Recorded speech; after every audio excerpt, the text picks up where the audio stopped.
Le Havre, son maire devenu Premier ministre et son successeur devenu pornophile. Eh oui, l'aumônier vient donc de démissionner de la mairie du Havre sur une affaire sordide. Simple cliché libertin, nous explique la presse bien pensante, prise au piège de son discours libertaire, à savoir Le Point, pour ne pas le nommer. En fait, l'ancien élu est au cœur d'un scandale d'une toute autre ampleur, révélé par Radio France Normandie et par la cellule d'investigation de Radio France.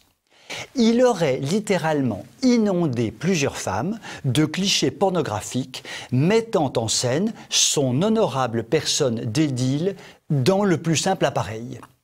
Toujours le même mode opératoire, ces victimes s'estiment salies et d'une certaine façon violées par ces photos répugnantes qu'elles ont reçues. Des dizaines de femmes seraient concernées. Plus fort dans cette histoire, c'est que les victimes ont tenté de tirer la sonnette d'alarme plus tôt. L'une d'elles, au printemps 2018, n'avait pas hésité à faire parvenir au Premier ministre et aux élus du Havre l'une de ces photos pour tenter de faire la lumière sur la conduite pour le moins équivoque de Monsieur le maire.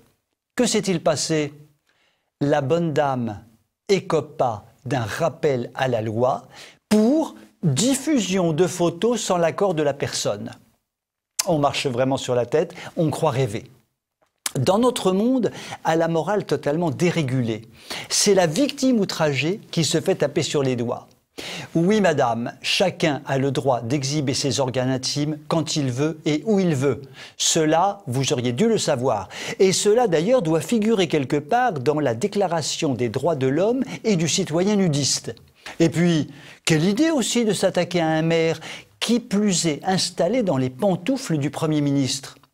In fine, c'est Édouard Philippe en personne qui aurait poussé Luc Lemonnier vers la sortie, estimant que la situation n'était plus tenable. Ouf!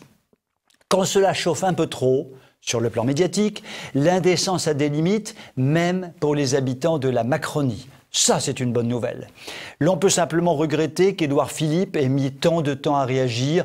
Pour lui, la nudité exhibée de son successeur n'était à l'évidence pas un problème. Vous pouvez m'écrire si vous le voulez. À très bientôt.